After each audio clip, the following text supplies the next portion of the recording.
the River Lemon. Bloody hell. In 2 days, it's cool as this. Don't want to get too near. Don't want to sit in. God. I'm doing this.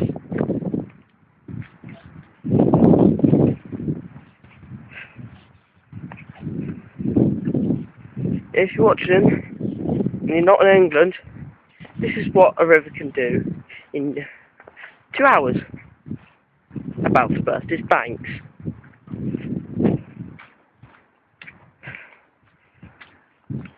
Shit, slippery.